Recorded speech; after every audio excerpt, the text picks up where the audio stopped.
Fine.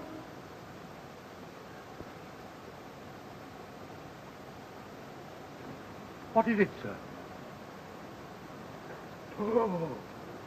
Oh. Why, it's Mr. Robbins, sir. Fine. Young Sperling was here with him this morning. See if he's still around. Well, I called the district attorney. Yes, sir.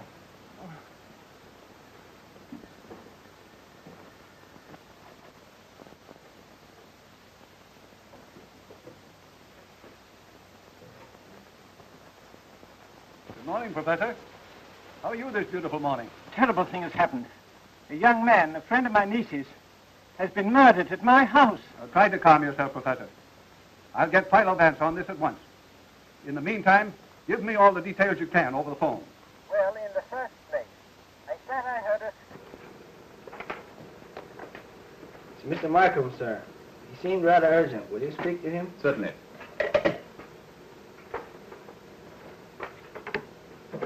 I say, old fellow, don't you ever sleep? There's been a murder committed, Philo, at the home of Professor Dillard. Professor Dillard? That interests me, Markham. Lead on. A man named Robin was killed with a bow and arrow. Robin? Killed with an arrow? Oh, my dear fellow, confess. You've been on a wild chase with Mother Goose. No, that's the story. A fairy tale in terms of blood, eh? All right, Markham. I'll meet you there in half an hour.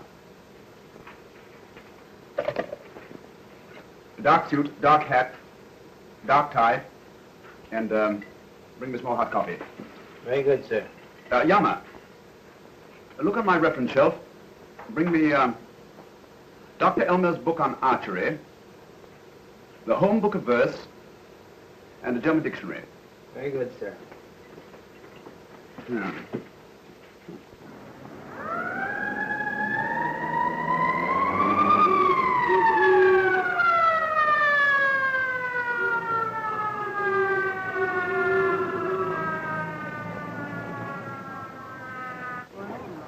What do you know about this, officer? The body's in the yard, sir. Sergeant Heath has been charged.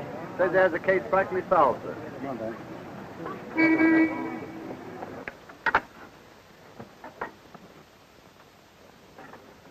They converted this old garden into an archery range. Oh, yes. Mr. Lott is quite an enthusiast in archery. Oh, I think you'll find this very convenient. Good morning, Heath. Good morning, sir. Hello, Mr. Vance. Morning, Nice to see you, sir. Oh, sorry they troubled you, Mr. Markham. It's an open and shut case. Why, I've got it practically solved right now. First-degree murder. How nice for you, Sergeant. But as long as I'm here, you don't mind if I take a little look around, do you? No, go as far as you like. Thank you, Sergeant. Oh, see here, Mr. Markham.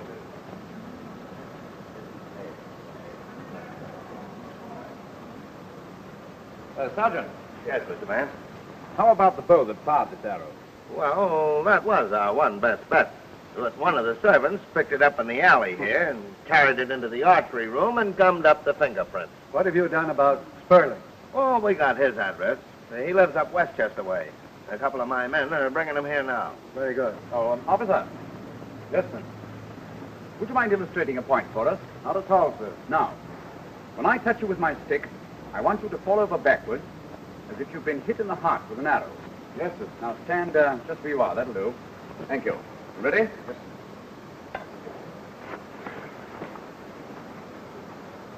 Sergeant, you will notice that the first instinct of a man shot in a vital organ is to draw in his arm towards the wound. His legs are doubled up. You will also notice that his hat has fallen at his head. Now, Sergeant, in Robin's case, the arms and legs are straightened out, and his hat not only lies at his feet, but is a good foot and a half away from him. All right, officer, that will be all. Thank you. Now, we're wasting our time, Mr. Markham. What's the good of all these theories? Sperling's the boy we want, and when my men bring him in, the case will be closed. Why, Sperling was probably in love with the Dillard girl. Had a scrap with Robin, grabs a bow and arrow, follows Robin outside, shoots him through the heart, and beats it. Sergeant, You're much too trusting for this deceitful world. If everything happened as neatly as that, life would be very simple and very dull. Yes, but Philo... Now, wait a minute, Markham. Don't ignore the fact that Robin was facing the arrow and therefore would have had time to cover himself. Oh, by Jove, I've overlooked something. When a man is stabbed in the heart, there is almost sure to be an immediate flow of blood, especially when the tip of the weapon is larger than the shaft. Yes, that's so. It's quite possible, Sergeant, that you'll find some blood spots on the floor of the archery room. Look and see, will you? See here, Vance. What's in your mind? Oh, numberless things. But they all boil down to the notion that Robin wasn't killed with a bow and arrow at all. Hang it all, Mr. Vance, you had the dope all right. There's a dark stain on the cement floor. And the coroner here says it's human blood. Good morning, Doctor. Good morning. Hey, you fellows must have an arrangement with these people. Every time I have a day off, they go and get themselves murdered. And a nice, fancy murder you picked out for me this time. If I were you, Doctor, I should examine the base of the skull for a bad fracture. Why, your suspicions were right, Vance. The skull is fractured, and badly, too. Looks like he'd had a crushing blow. The professor and his niece are ready for you in the archery room, sir. All right, Sergeant, you're in charge. Yes, sir. Oh, Sergeant. Yeah. Just because this case looks so simple, I trust you haven't neglected to take your usual excellent photographs. Why, certainly not, sir. They're being developed right now. Thank you, Sergeant. Hey, come on, you guys. What's the matter? Get busy and take these pictures. What's the idea? You just spending the day here or something?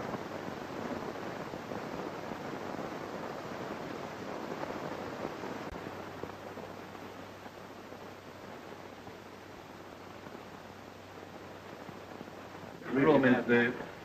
Oh, good morning, Professor. Oh, Martin. I regret that the tragedy should be the reason for this meeting. Yes. You remember my niece, don't you? Yes, indeed. I want you both to meet Mr. Philo Vance. How do you do, sir? If you tell him just what you know of the tragedy, he'll be a great help to us. Oh, won't you sit down, gentlemen, please? Thank You sit there, my dear, will you? Well, I told Markham practically everything that I knew over the telephone. Robin and Sperling called to see Belle, but she was out playing tennis. I heard them talking up in the drawing room for a few minutes, and then they came on down here. I worked in my study for about an hour, and I thought I heard a noise. It sounded like a scream, but I couldn't be sure because the maid was using the vacuum in the hall. Then I stepped out onto the balcony and saw the body of poor Robin. The rest you know. About that scream, Professor, could you be at all sure from what direction it came? I know. I couldn't be sure that it was a scream that I heard. It might have been an automobile siren. We hear so many traffic noises from the drive. Where were the other members of your household at the time of the murder? The cook had gone to market. Belle was out playing tennis. Mr. Anderson, my adopted son, had left for the university. We phoned to him, but he wasn't there. So we left him a message. Oh, I do hope they've been able to find him by now. Oh, I see. I say, there's an arrow missing here. That's strange. It's been taken in great haste, too. This holder has been badly bent. Poor Cock Robin. Cock Robin? Oh, we all called him that. We did it to tease him. Miss Dillard, did you happen to know by any chance that Sperling in German means sparrow? Oh, yes. Yes, I know. Do you speak German? No. And how did you know that Sperling means sparrow? Well, The other day, Robin stepped out onto the archery range just as Mr. Sperling aimed at a target.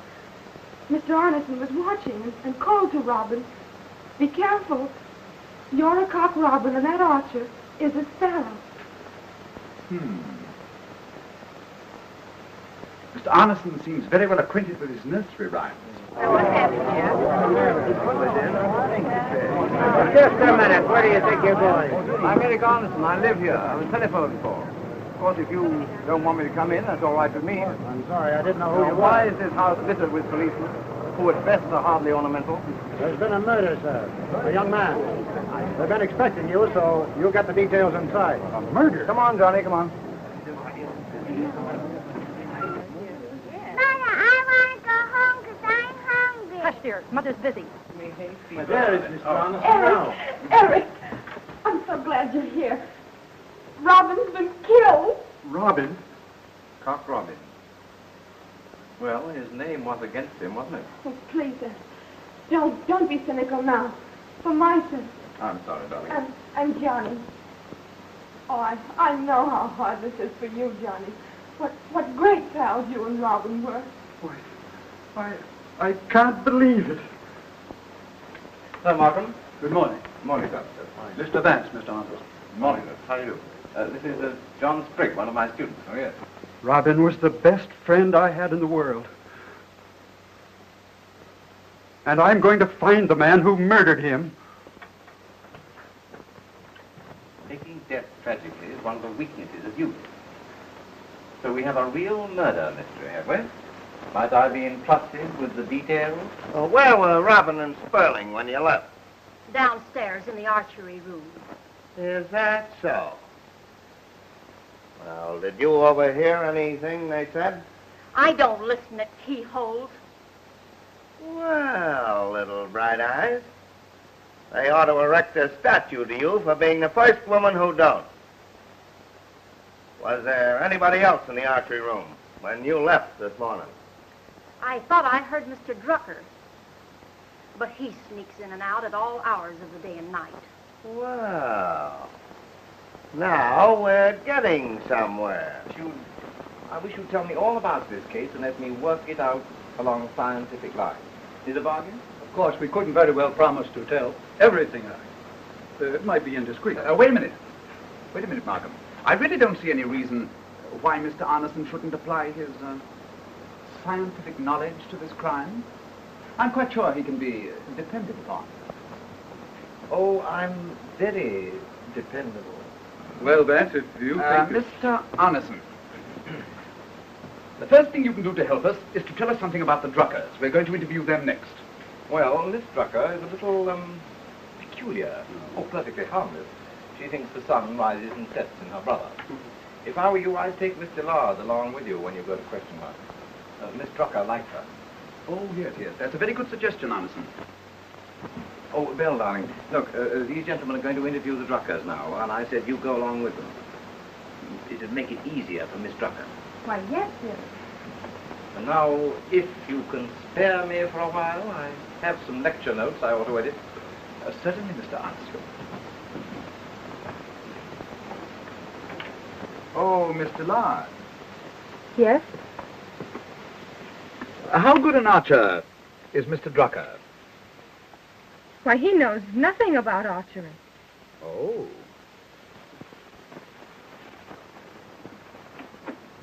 Mr. Drucker is hardly the type to be interested in archery. When you see him, Vance, you'll understand. Tell me, Miss Dillard, is Miss Drucker an invalid? No, not exactly. You see, one day when they were children, she let her brother fall. He injured his spine and became a cripple. And from that day on, her entire life was ruined. Well, it affected her so deeply that she hasn't been able to leave her room since. Where is Miss Drucker's room located? Her room is the one with the bay window. She sits there a great deal and watches us at archery practice. You know, Uncle says her condition is a sort of insanity of tenderness. Does Mr. Drucker reciprocate his sister's tenderness? Well, please don't judge Mr. Drucker too harshly. He's had so much to bear, but we know him well and are fond of him. Yes.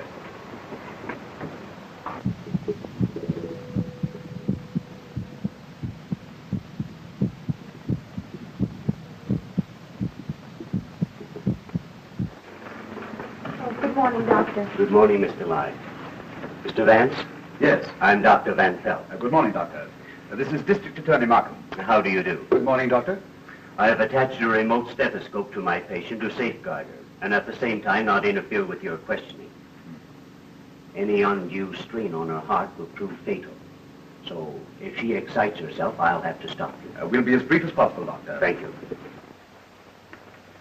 I'm sorry to intrude, Miss Drucker, but I'd like to get a view of the archery range from your window. I wanted to come right over, dear. I knew how upset you would be. Yes, child.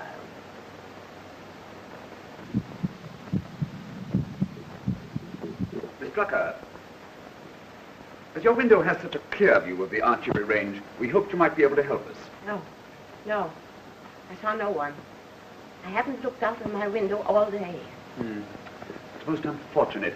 Had you looked out of your window this morning, you might have seen who killed Mr. Robin. With a bow and arrow. An arrow through the robin's breast. That seems perfectly natural, doesn't it? Is your brother at home, Miss Drucker? My brother. What do you want with him? Then now don't distress yourself, please. We only thought that perhaps your brother might have seen someone on the archery range this morning. He saw no one. He couldn't have seen anyone because he wasn't here. He went out early this morning, and he hasn't returned. Oh, but dear, Adolf was at our house this morning. He came to see Eric. No. Adolf went away somewhere, downtown. He wasn't anywhere near your house. I know he wasn't.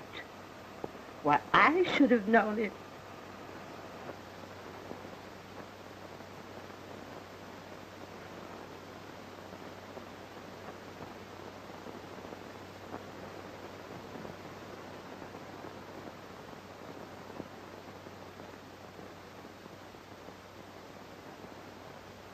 Mr. Drucker, we were just speaking about you.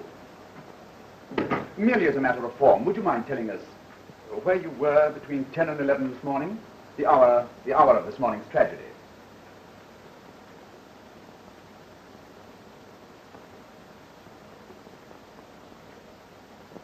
Between 10 and 11. Yes, Mr. Drucker.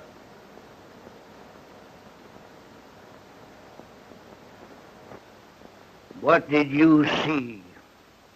What do you mean? I mean, it was about that time when I heard a scream in this room. You didn't. No. I didn't scream. I didn't scream. I'm sorry, gentlemen, but I'll have to ask you to conclude this interview now. All right, certainly, Doctor. If you don't mind, I'll stay with Miss Drucker. Mr. Lard. Goodbye, Miss Drucker. Thank you. I wonder if you'd mind coming with us, Mr. Drucker.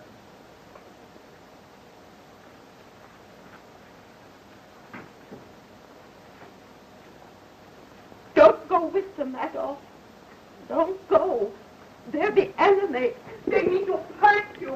Adolf, I can't.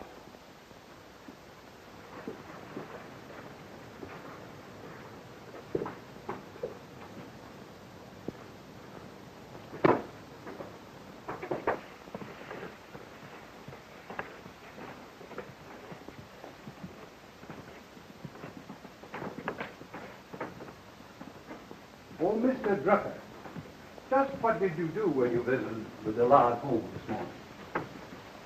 I went down in the archery room and glanced over the magazines. There was a chess problem in one of them, and I sat down and worked it out. Are you interested in chess, Mr. Drucker? Tremendously. But this particular problem was easy to solve. It took me less than half an hour. Oh. Then you must have been in the archery room when Mr. Robin and Mr. Sperling came there this morning.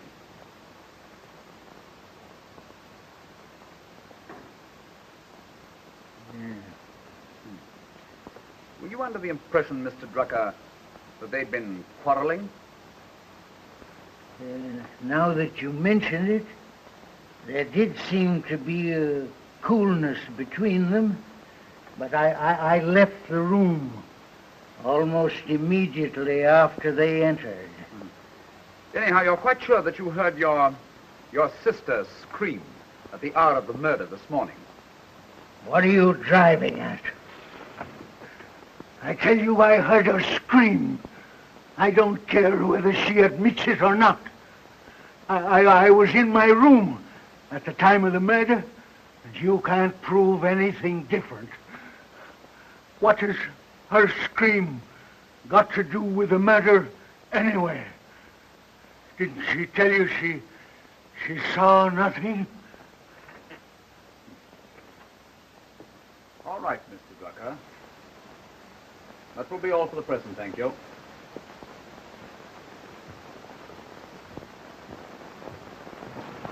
Oh, back already?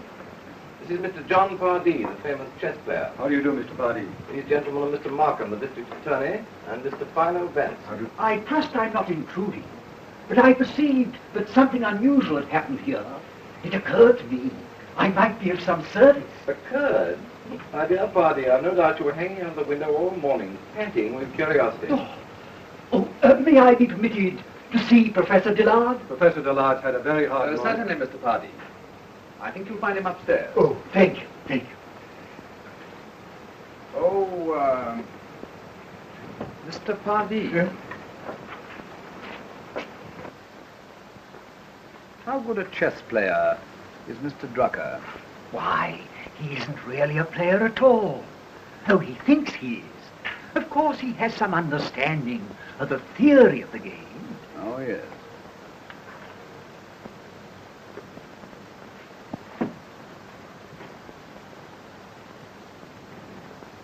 If I can be of any assistance, I shall be very glad to see the murderer brought to justice.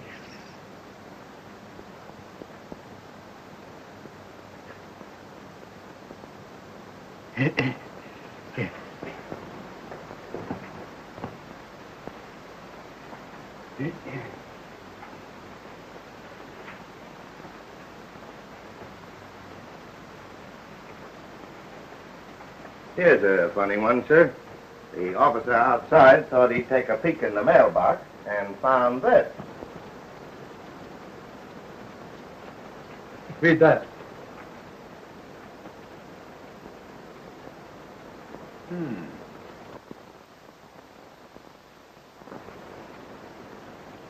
Is there by any chance a typewriter in this house? No, never has been one to my knowledge. Think. The bishop. Dear me, I hope the church isn't involved in this mystery. That would be embarrassing. Tom Crank wrote that note, Mr. Vance. Don't forget, Sergeant. This crank of yours would have to know a good many details. He would have to know that Robin's middle name was Cochran, that he was presumably killed by a bow and arrow, and that Sperling was with him around the time of the murder. Well, that's what I said. Well, you tell that to the sergeant. We got him, Sergeant. He beat it straight home from here and was packing up when we walked in on him. Said he was going on a weekend trip. Well, young fella, thought you'd get away, did you? Oh, you're one of those silent lads, are you? Say, we'll have you talking so much that Lockjaw will look like a case of St. Vitus dance. Shall I send him to headquarters, sir? Perhaps Mr. Sperling won't object to answering a few questions, sir. Mr. Sperling, what time did you leave here this morning? About 10:15. And Mr. Robin? I don't know what time Robin went. Say, look here. What's this all about anyway? Oh, Mr. Robin was murdered here this morning around 10 o'clock. Robin murdered? Who killed him?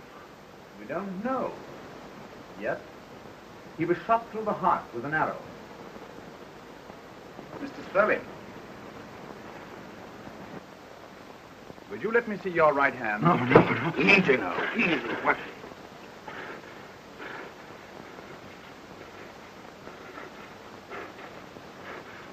All right. I took that hunting arrow down. Robin and I had an argument about it. And I cut my finger doing it, too. But that doesn't say that I killed him. Oh, no, of course not. Hey, Mr. Sperling. If you left here at 10:15, what were you doing between then and 11 o'clock when you took the train to Westchester? I was sitting in the park. Oh, twittering to the little birdies, I suppose. What were you doing there? Feeding nuts to the squirrels. Nuts? Here, Mr. Markham, you going to let this bird make monkeys of us? Let me send him to headquarters. Send him in. And Adams, check his alibi. Yes, sir. Oh. You know, Mr. Vance, I got nothing against theories, except that you can't hang 'em. Mr. Arneson, do either Mr. Pardee or Mr. Drucker own a typewriter? Yes, they both do. Would it be any trouble to you to secure me samples of type from both those typewriters? No trouble at all. Now, see here, Mr. Vance. What's the good of all this hooey when I got the murderer right outside? Nevertheless, Mr. Arneson, I should like those samples of type, if you don't mind, Sergeant. Eric! Yes, sir. How can you sit there calmly and discuss books and theories and formulas when right outside this house that poor boy was murdered? Doesn't it mean anything to you? My dear, don't you see that I'm doing it for your sake? You must put Robin out of your head. Cruel and unnecessary as his death seems. Life is cruel, but what can we crawling microbes do about it? Not that you aren't a very charming microbe, I know, I'm just terribly nervous, that's all. If only I could do something to distract my mind. I wish I could take you out somewhere tonight, but unfortunately I promised Markham and Vance that I'd meet them at the Stuyvesant Club. Oh, but why must they drag you into this? Why can't you keep out of it, Eric, please? It frightens me. My dear child, Eric is quite right. After all, what have we to fear? Well, what is it?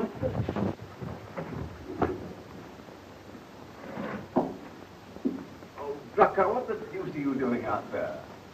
I am looking for the blunt instrument that was used to bash in Robin's head. If I can only find that, I've got a theory that'll surprise all these experts. The scientific mind, Arneson, that's what counts. Ah, competition. Another scientific mind on the trail. Aren't you too nervous to sit here any longer, dear? May I be excused, please? Certainly, my dear. Good night, darling. Oh, you startled me. You always slip into a room so quietly, no one ever hears you. Oh, my dear, you mustn't be rude to Mr. Pardee. Oh, I'm sorry. Pardon me. I'm a little earlier than usual. Good night. Good night, dear. Oh, Arneson, I had that quotation type you asked me for. I hope it's the right one. Thank you, that's quite right. Good night. Good night, my boy. Won't you sit down, Pardee? Oh, thank you. Have you had some coffee? Thanks. Help yourself. I wonder why Arneson asked me for that quotation. He hardly looked at it. I really don't know. No, Markham, I can't quite agree. Well. Good evening, Eric. Hello, Arneson. So the great brains are hard at work, eh? I felt the vibration as I entered the room. Won't you sit down? Thanks, I will. Have a cigarette. Thank you. The juvenile Sherlock Holmes, not to be outdone, has been collecting typewriter specimens. Good. Thank you. Now, let's see.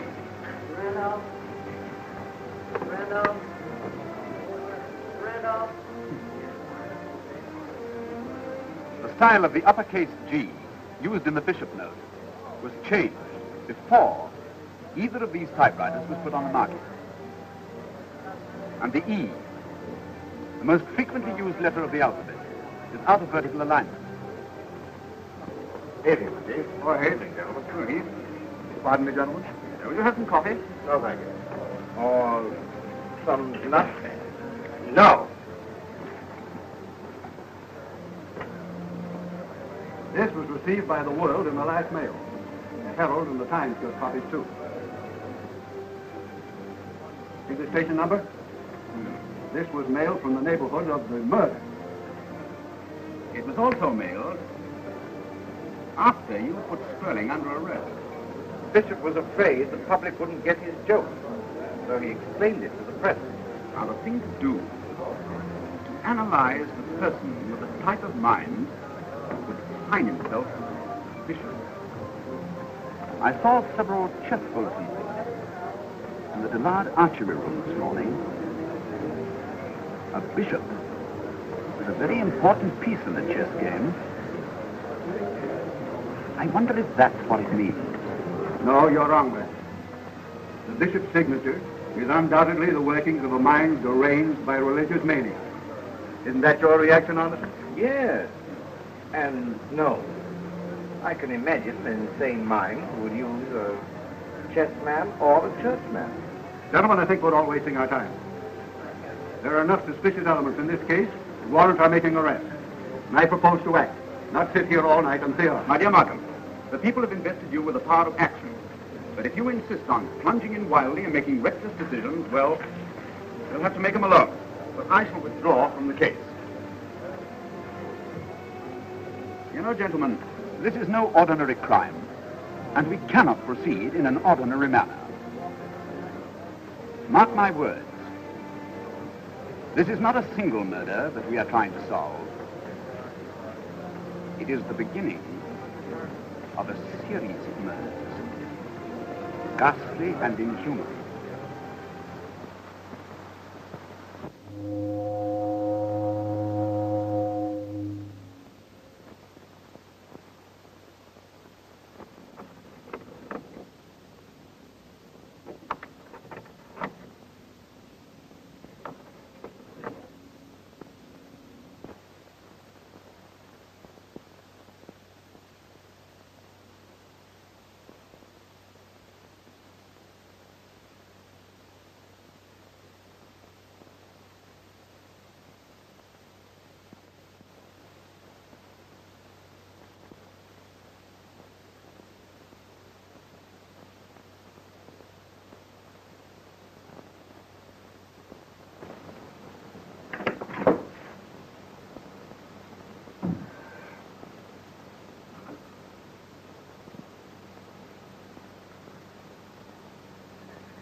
Hello, darling. Oh, Miss Bell, would you read a story to me out of my big book today?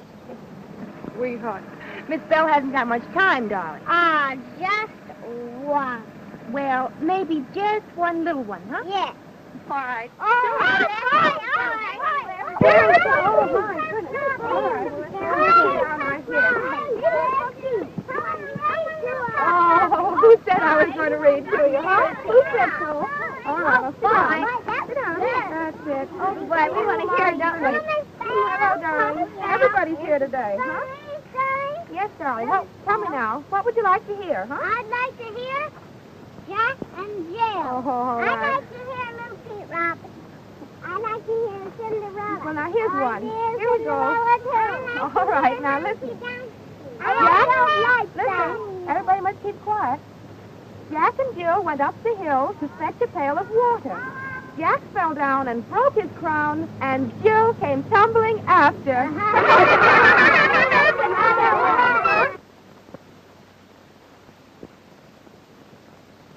Old King Cole was a merry old soul, and a merry old soul was he.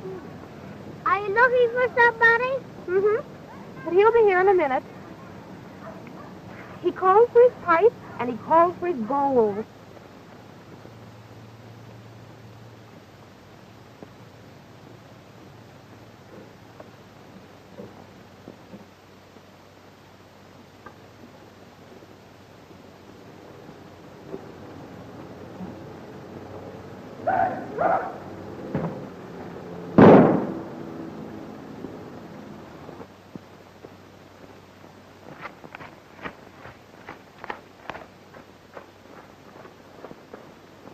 Little Miss Muffet sat on a trumpet, eating her curds and whey. When along came a spider and sat down beside her and frightened Miss Muffet away. Eric, you frightened me. Sorry, darling, I'm just a clumsy brute. Oh, the bell got a bow. Oh, the bell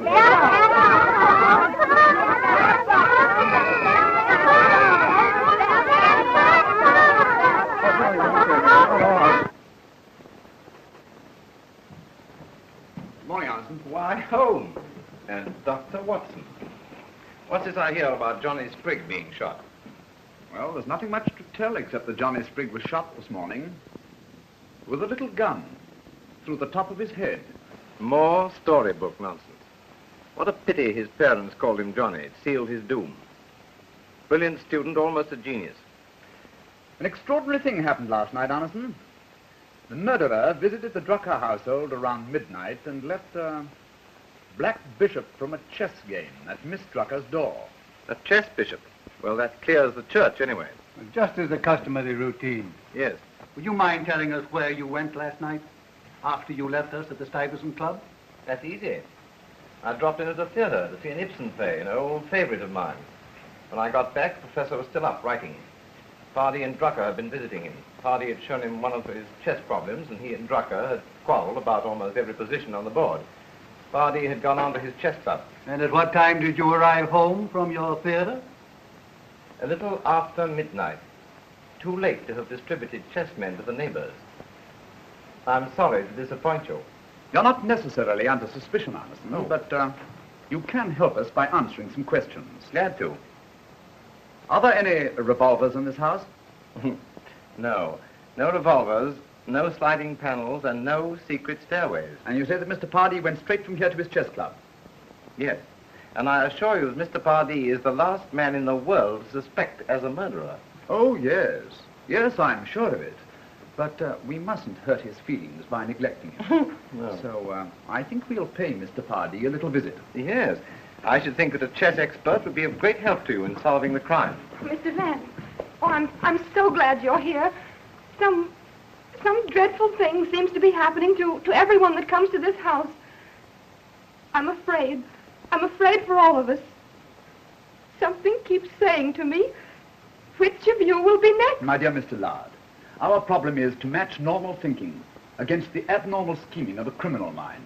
Please believe me when I tell you that we're doing everything in our power to help you. Come along, Malcolm. Eric, oh, if only you could take me away someplace. I only feel safe when I'm with you.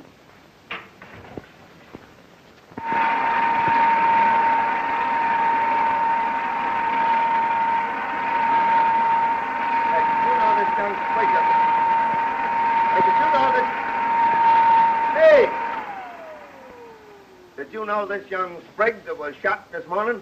Yes, and if you ask me, they shot the wrong man. What kind of a... Turn it off. What kind of a guy was this Drucker with the crooked back? If the only thing crooked about you was your back, you'd be lucky. Hey, did you see any... Hey, Did you see anybody go out the front door this morning? It ain't what goes out of this house that counts, it's the trash that comes in. Now, look here, it's about... Turn that thing off. It's about time you had some respect for the hand of the law. The hand of the law.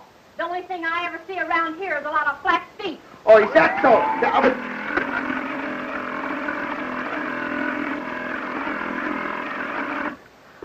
Oh, yeah?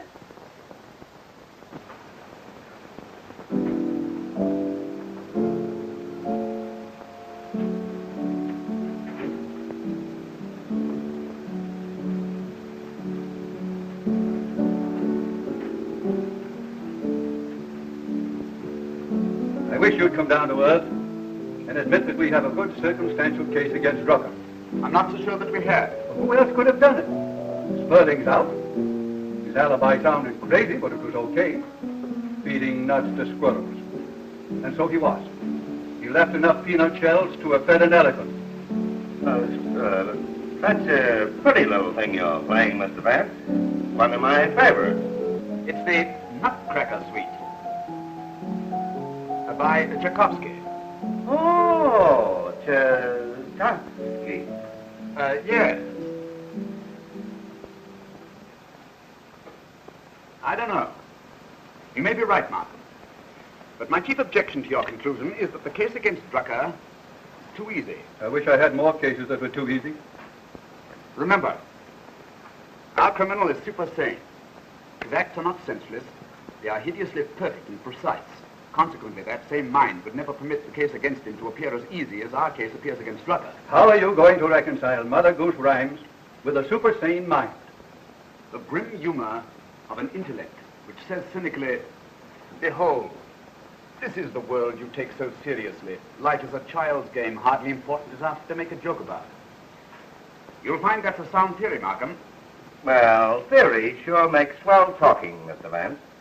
But when it comes to action, give me facts. It ain't what you imagine that counts then. It's what you see. Right.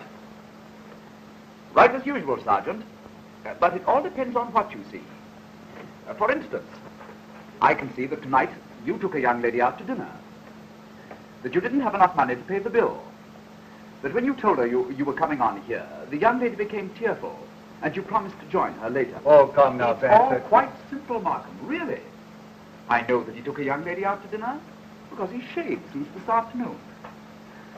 You didn't have enough money to pay the bill, Eve, and wrote a check to cover it, for there is an ink stain on your finger, and you're otherwise immaculate. I know that the young lady became tearful, and that you wiped away her tears, for there is a smudge of mascara on your handkerchief. You promised to join her later because you've been looking at your watch ever since you arrived. Theory, my dear Sergeant. All theory. Well, at least you wouldn't mind if Sergeant Heath brought Drucker here tomorrow morning. Then we can find out what he knows and act accordingly. No, not at all. Not at all. Well, I guess I'll be going before you tell me what I did last night. Have something before you go, Sergeant. It's right there. No, thanks. It's too easy. Ha, ha, ha. Nevertheless, Markham, he is the finest sergeant you have in your force. Indeed he is.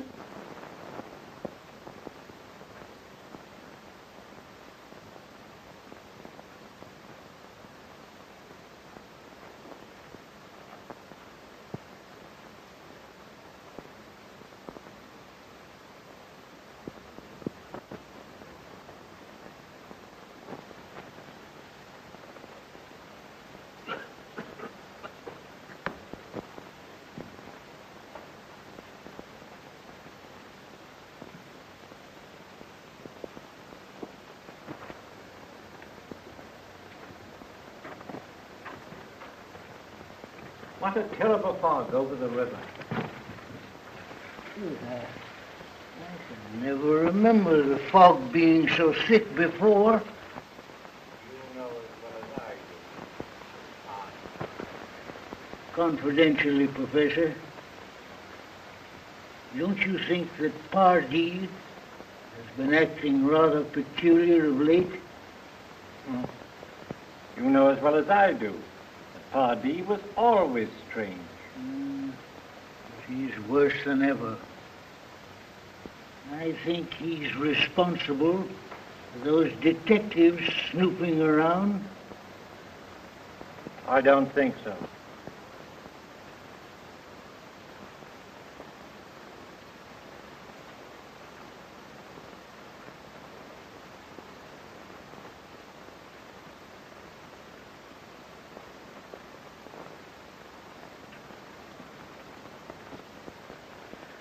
The fog's getting worse.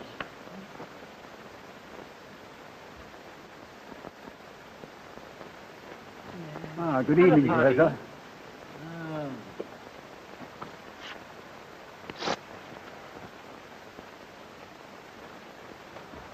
A fine way for a grown-up guy to earn a living, ain't it? Playing around here in the fog. Aren't you neglecting your chest this evening? You shouldn't forget that practice makes perfect. It would hardly be of much use to practice, my dear Drucker, without you to hang over my chair and criticize my moves as you do so brilliantly. Yes, well, a little criticism won't harm you. No, gentlemen, gentlemen, please.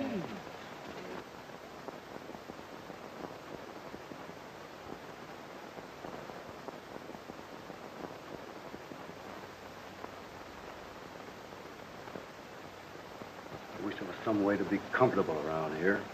Those old dodos will stand there and gab all night. I ain't stuck on this kind of a case, you know. If I was picking them, I'd like a nice, snappy love nest. Well, gentlemen, it's getting late. Good night. Good night. Well, the boys are leaving us. I'll pick up my man by getting to the street ahead of him and see him safely off to bye-bye land. I'll pick up Pardee the same way. Right.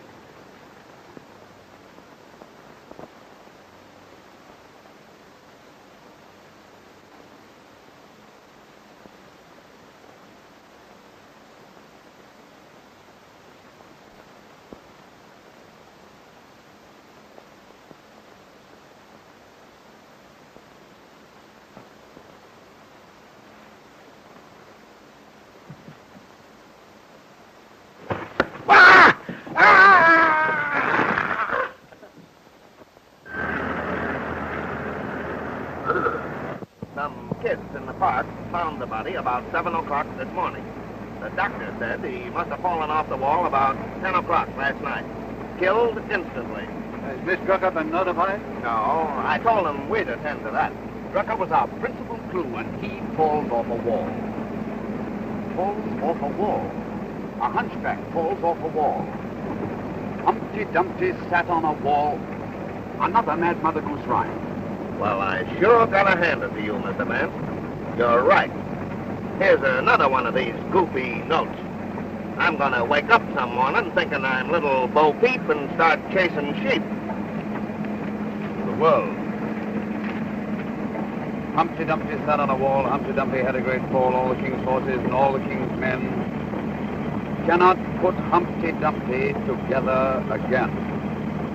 The bishop. Sergeant, did your men trail Pardee and the professor last night? Well, they tried to, but they lost them in the fog. So they went back to the house to wait. Sure enough, the professor shows up in about 10 minutes. But Pardee, he don't show up for nearly half an hour.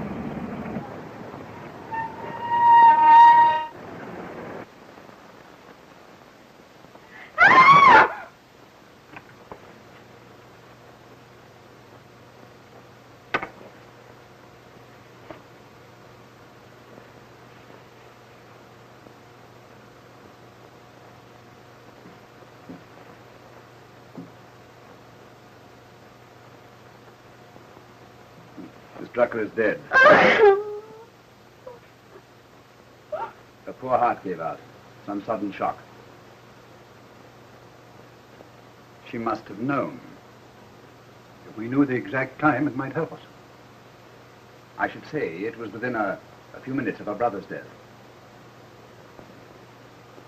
Miss Menzel, what time did Miss Drucker usually go to bed? 10 o'clock, sir. It was the doctor's orders. May heaven forgive me.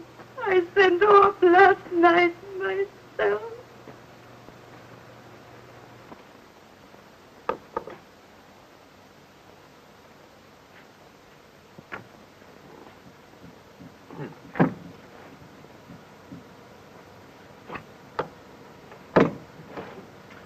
I see it all now, Markham. Miss Drucker went to take her medicine before retiring. Found her water carafe empty. Came in here to get some.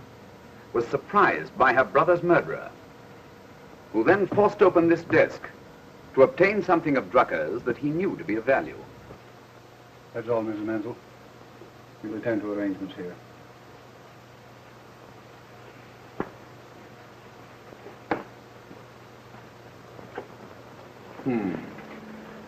I've asked Sergeant Heath to bring Mr. Pardee over here.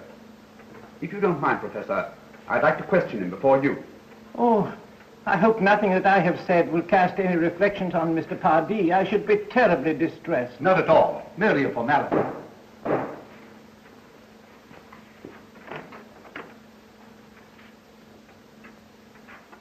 Professor Dillard. Good morning, Mr. Pardee. You have, of course, heard of Mr. Drucker's death. I should like to... Won't you sit down? Thank you. I should like to ask you a few questions. What conversation did you have with Mr. Drucker in the park last night? Right. I went for a stroll in the park, and meeting Professor Dillard and Mr. Drucker, I stopped for a moment, not wishing to appear rude. But Drucker was in a beastly mood, and made so many insulting, sneering remarks that I left.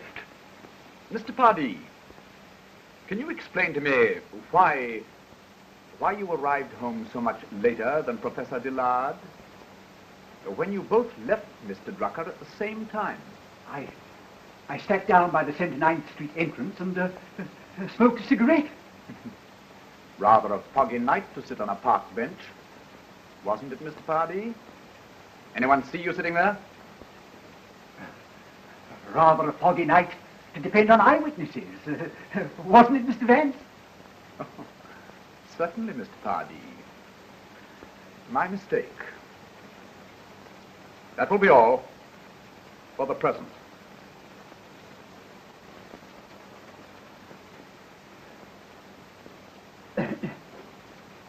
Dear me, dear me. This has been a wretched business for you, but I think it'll soon be over.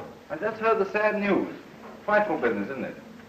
The Drucker is wiped out, and more storybook nonsense to boot. Oh, Eric, please. May I be excused? Certainly, sir. Certainly.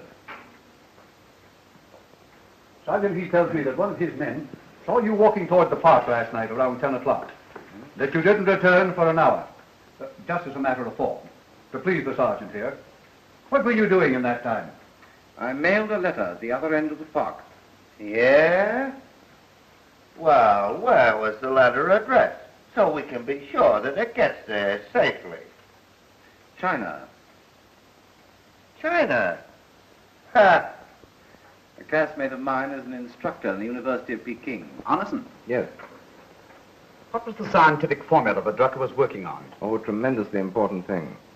It would have made him famous and rich. He kept a notebook, I suppose? Yes, a very complete one, and never let it out of his sight. The whole theory was in that little book. That must have been what was taken from the top drawer of the desk in Drucker's bedroom at 10 o'clock last night.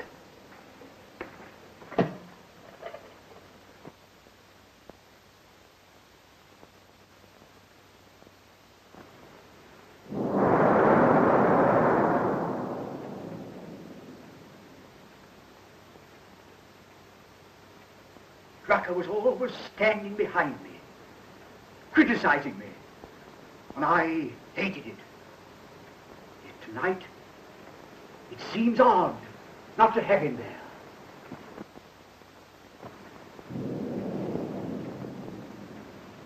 I've looked round half a dozen times, expecting to see him there, to feel him leaning over my shoulder.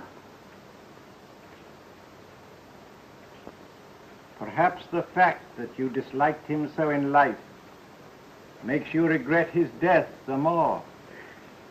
No one knows the intricacies of the human heart. Why don't you go to bed early and try to relax? Yes. Yes, I believe I will.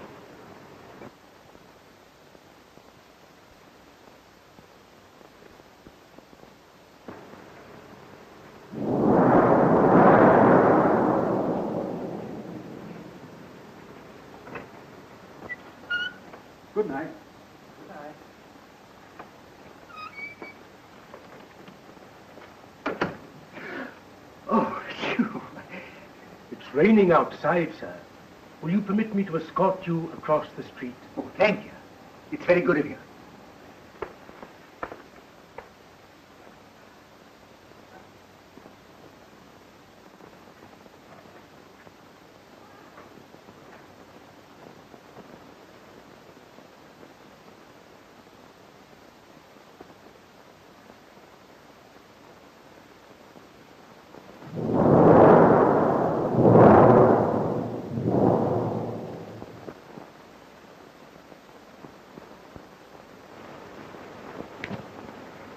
night, dear. Good night. Eric, are you sure the house is safely locked up? Why, of course, dear, it's all locked up. Nobody can get in. You can rest easy. Eric, who has the key to the attic door? Well, I don't know, darling. No one's used it for years. Fine, I suppose. Why? Well, I heard a strange tapping noise there last night. Nonsense, dear. It couldn't be anything but pigeons. Now, will you go to bed like a good little girl and stop imagining things? You're not nervous with me so near.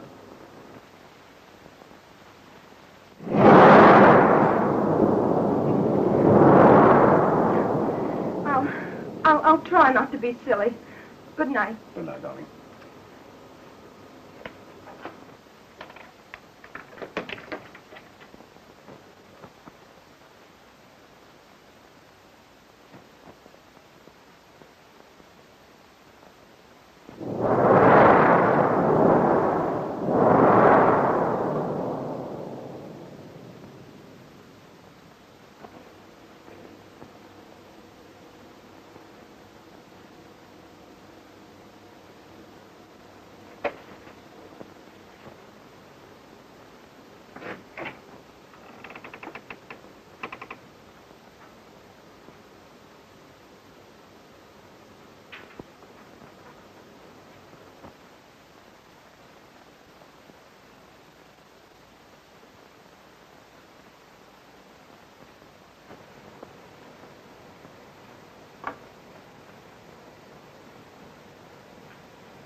Robin.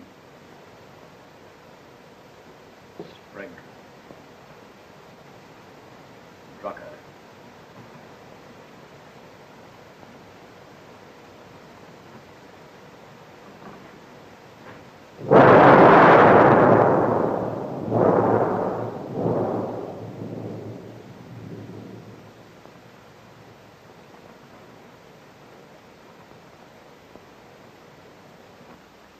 When the gong sounds once, it will be exactly midnight. You are now back in the main studio, and the orchestra will resume its program.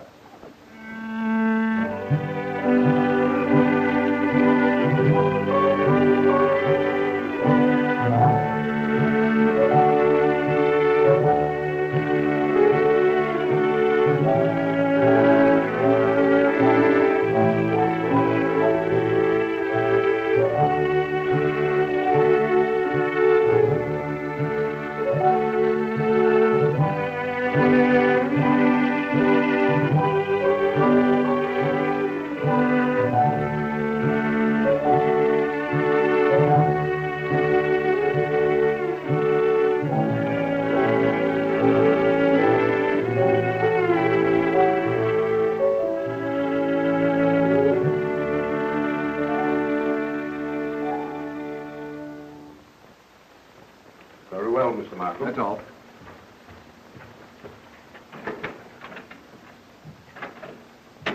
I'll be hanged if I know what to make of this note. This is the house that Jack built. The bishop. Well, we'll go ahead serving our warrant for Pardee's arrest and worry about this note later. Is the car waiting? Yes, sir. There's your warrant.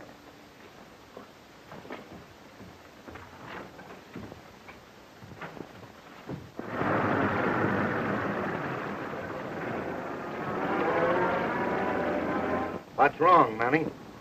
Mr. Vance is inside, waiting for you. Said he'd explain.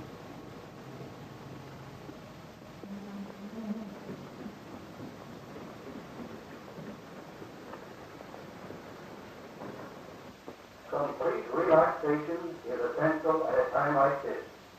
Lie flat on your back with every muscle at rest. I always thought that guy Vance was cuckoo. 3 deep. Exhale. Good morning. This radio's been running all night.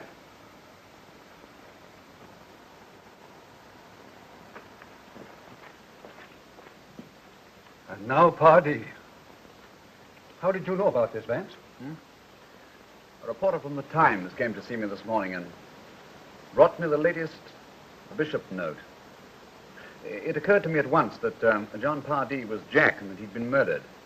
So I sent the note along to you, knowing that you'd figured it out as I had and come along here. Perfectly simple reasoning. Well, that's what we thought right away, didn't we, Mr. Markham? Well, hardly. What do you make of it, Vance? Why, it's as plain as the nose on your face, Mr. Markham. Why, this guy Pardee wasn't murdered at all. He was the bishop. Why, I suspected him right along. And yesterday I put Flaherty to watching him. And when Pardee found out I had him, he knew the game was up and committed suicide. Why, it's very simple. Well, I guess we can call the bishop murder case closed. Now, Sergeant, what about the house that Jack built? Huh?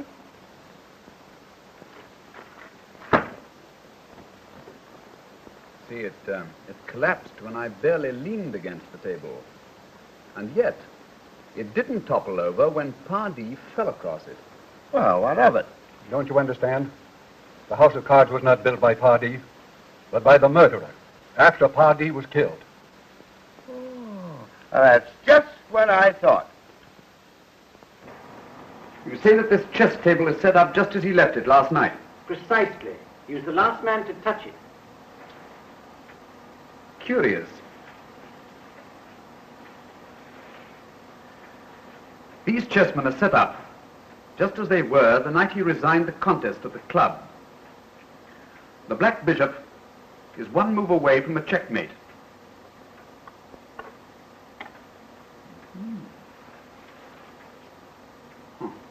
Well, we mustn't detain you any longer, Professor. No, he's had a very trying day. I'm sorry Mr. Arneson isn't here tonight. Some of the students are doing an Ibsen play, and you know Arneson's passion for Ibsen. The Pretenders is the play they're doing tonight. Oh, yes. I've just been reading it over again myself. Oh, am I intruding? Good evening. No, my dear, come right in. Mr. Vance and Mr. Markham were just leaving.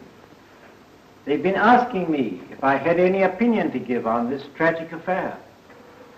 I feel as if we were all living in a dreadful nightmare and couldn't wake up. Mr. Vance, do you, as a student of human nature, share Mr. Arneson's enthusiasm for Ibsen? Well, I've read Ibsen a great deal, and there can be little doubt that he was a genius of a high order, but I think he has his superiors. Well, I know Mr. Arneson would enjoy talking the play over with you. The Pretenders, you know, is his favorite. Well, since you're unable to throw in a new light on this mystifying affair, I think, if you'll pardon us, we ought to be going. Good night, Mr. Lard. Good night, sir. Good night, Professor. Good night, now. Oh, I think I'll stay here for a while, Uncle. I'm too restless to go to bed. Well, my darling, you must remember that when one is young, all wounds heal, and in time are forgotten. Good night, darling. Good night.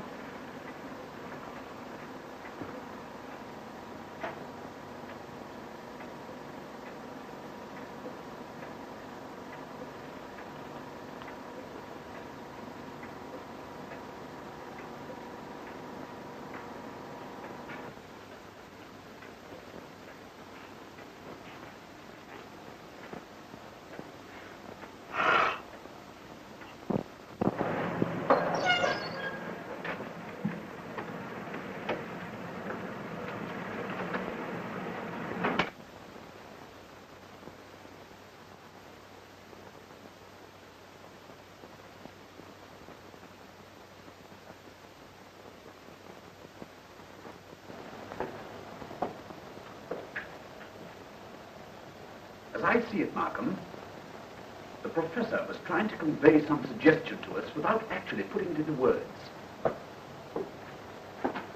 And we were supposed to guess. Huh. Yes. Yes. That's why he wanted to see us while Arneson was away at the Ibsen play. Oh, what a fool I've been.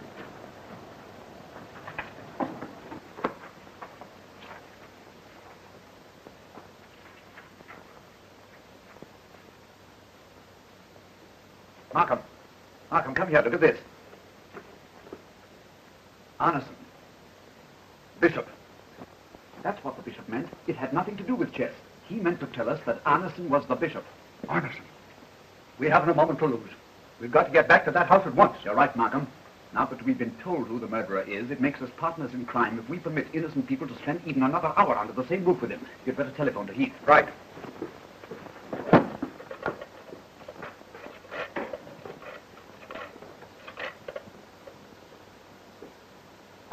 Heath, meet us at the Dillard home at once.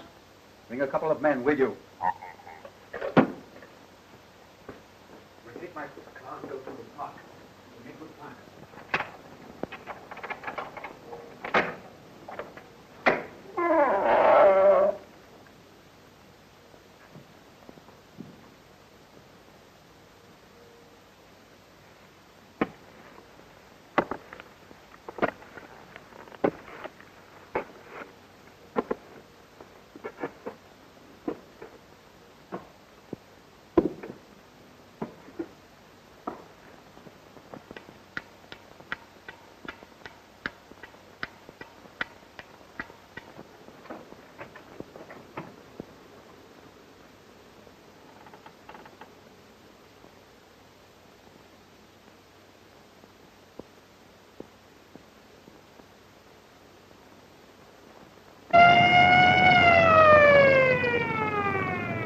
George. Yes, sir. Go through the 69th Street entrance. It's quicker. Yes, sir.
All right, somebody's coming. Forgive us, Professor, for breaking in on you like this. Why, what does this mean, gentlemen? We haven't time to explain now. Every moment of delay spells danger. Yes. Come in, gentlemen, come in. Put your hats down there, will you, please? We want to see Mr. Arneson at once. Fine. Yes, sir. These gentlemen wish to see Mr. Arneson. Go to his room and call him. Yes, sir. Mr. Vance found what was disturbing you. After we left here tonight, he showed me his copy of the Ibsen play you referred to. For days, that play has been on my mind, poisoning every thought. What does it mean? It means that you have led us to the truth. Professor Dillard, Mr. Arneson is not in his room, sir. Fine. See if Miss Dillard is in her room. Yes, sir. Please. I'm sorry, sir, but it's absolutely necessary. All right, fine. Yes, sir. Oh, can't we keep the poor child out of this terrible affair? Her heart is heavy enough already. I don't see why we should disturb Mr. Dillard, Vance. After all, it's Arneson we're after. Look here, Markham. It's too late to consider anyone's feelings now. With the information that we have on hand, we must not leave a stone unturned. Sir! Sir! Mr. Dillard, room has not been slept in. What? Then, Professor, much as I regret taking drastic steps, it will be necessary for us to search this house. Come on, Heath. Oh, by all means, anything. Anything, I will come with you. Yes, if you will, please. Now we get to this door. Anderson's room at the end of the corridor there? I'm very sorry. I don't know what to do. All right, fellas, you stick right with me. Go right ahead, Mr. Vance. You lead the way. Me and my men are right behind you. Now, which is Mr. Lard's room? This one here. Heath, take one of your men and look around in there. Come along with me, Sweeney. And, Mr. Anderson? That one there. Come along, Markham. Careful, Collins. Watch your step.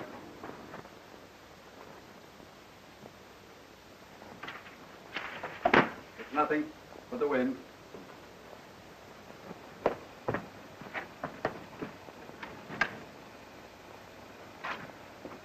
He obviously isn't here. All right, let's get through the rest of the house. I could have sworn that he didn't leave the house this evening. Can I do anything for you, sir? There's nothing in those two rooms, sir. Now, where does that door lead to? To the attic, but it's never used. Well, who has the key? Pine. Pine, bring the key to the attic. I lost it, sir. Lost it? Very well, we'll break it open. Philo, are you mad? You can't do that without a warrant. I'm going to search that attic if I have to spend the rest of my life in jail. It's all right, Markham. Mr. Vance must do whatever he thinks necessary. All right, Collins, Sweeney, break it Come on, down. boys, get to it.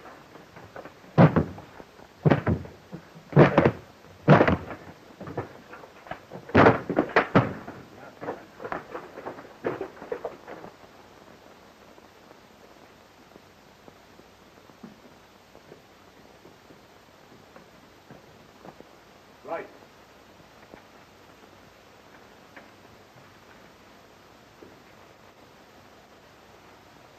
All right, hold it.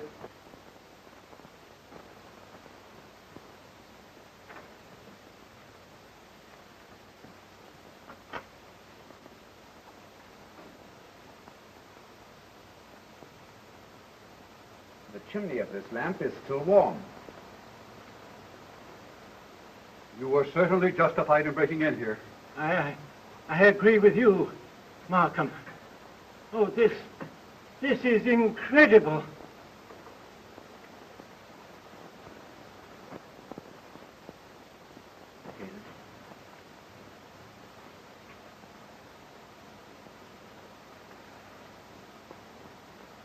Now, this lamp was put here in order to use the light somewhere in this radius.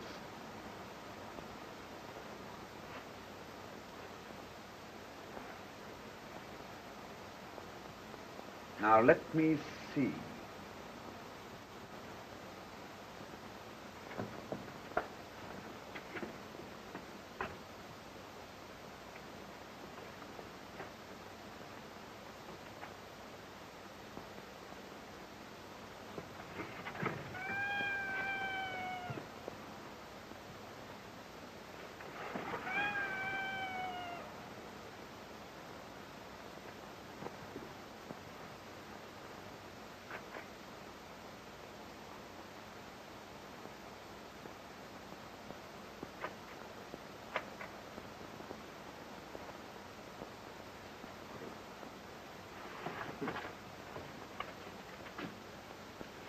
And Anderson told you there never was a typewriter in this house.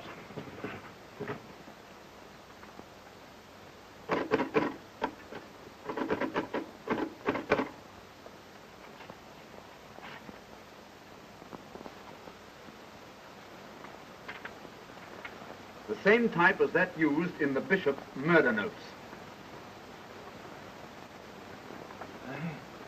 I wouldn't have believed it. I hadn't seen it with my own eyes.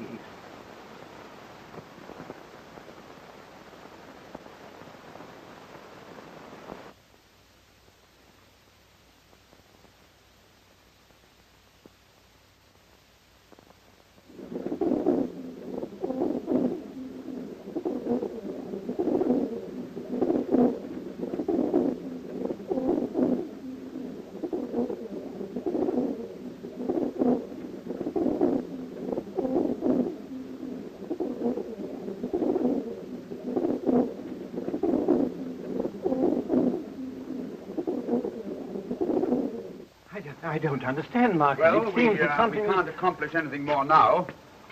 We'd better go downstairs and wait for Arneson. But my niece, you're not going to abandon the search for her?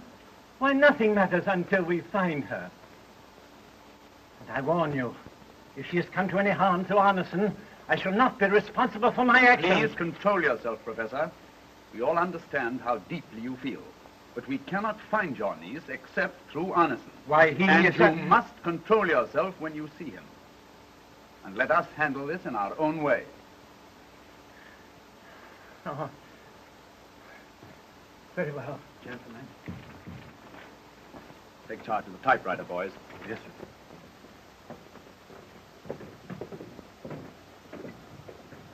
Sergeant.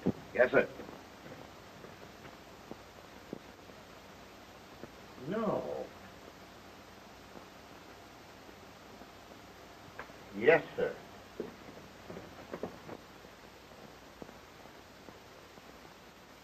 It's certainly a harrowing experience. I hope for all our sakes that Arneson will come back soon. Has it occurred to you that he may not come back? What do you mean? Oh, I have often heard him quote Nietzsche's famous words. One should die proudly when it is no longer possible to live proudly. You mean suicide? If he were convinced that the evidence against him was strong enough. Is Mr. Arneson in the habit of leaving the house at this hour of the night? Only during the last 2 weeks. Since then, he's been apt to disappear at odd hours. And reappear at even other hours. Careful, sir, careful.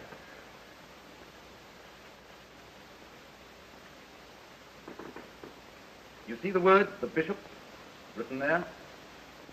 Do you recognize the type, Mr. Arneson?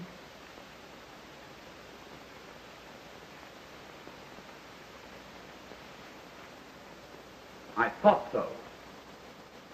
We found the typewriter on which this was written hidden in the attic of this house. Well, I don't see that you have a cast-iron case against anyone at that. After all, a typewriter isn't a thing that only fits one person. You've got to do better than that, Mr. Vance. I assure you, Mr. Arneson, that we know who is guilty. Really, you almost terrify me. If by any chance I should happen to be the murderer, I should be almost inclined to admit defeat. But since you know who the bishop is, why all this palaver? Oh, Mr. Vance. You were right. The girl was in the cupola. Not hurt, but unconscious from shot.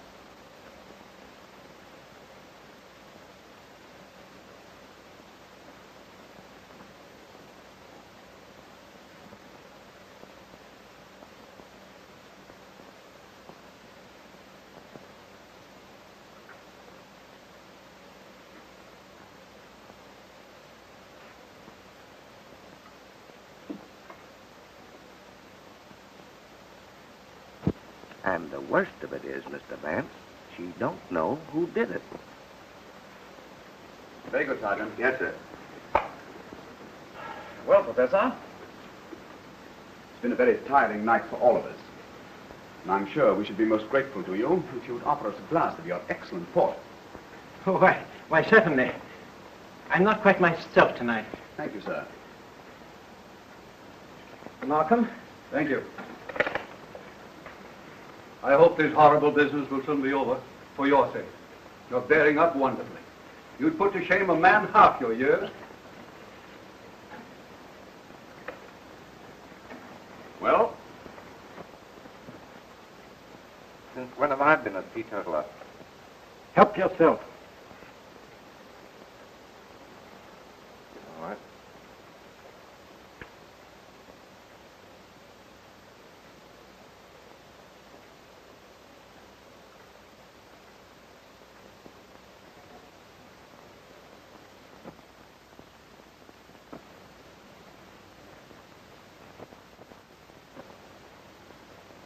While you were talking to Mr. Markham just now, I changed the wine glasses. The glass from which you are about to drink is the one you prepared for Mr. Arneson. I trust it makes no difference to you.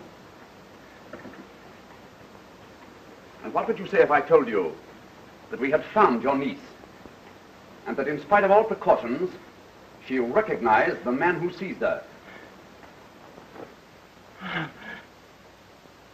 And I had everything so perfect. It was so easy to keep myself innocent, and to throw the guilt from one to another until it struck where I planned it from the beginning on you.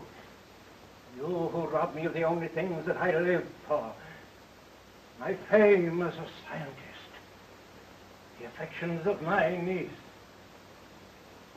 The only creature in the whole world that I loved. Now you rob me of the triumph of seeing you sent to the chair. It would have been perfect. Perfect.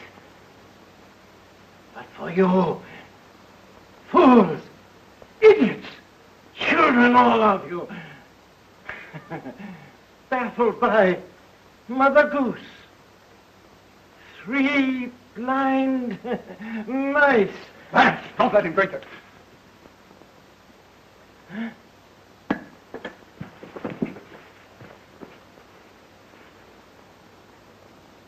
He's dead. Do you realize what you've done, Vance? This is murder. Here is the glass that he prepared for Mr. Arneson. It was the poison that fermented in his own diseased brain that killed him. Fear.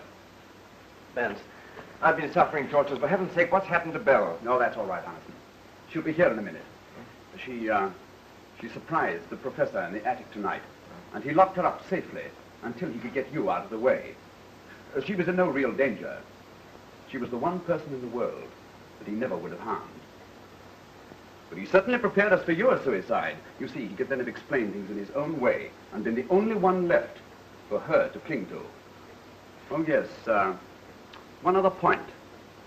She didn't recognize him. Why? That was a little dramatic license on my part. Arneson, I owe you an apology for the way in which I treated you. Oh, no apology necessary, old son. I knew you didn't have your eye on me. You gave me a terrible shock, but of course I knew that I had to play up. I didn't know just what you were after, but I tried to follow your cues as well as possible. I hope I didn't bungle the job. Play up? What do you mean?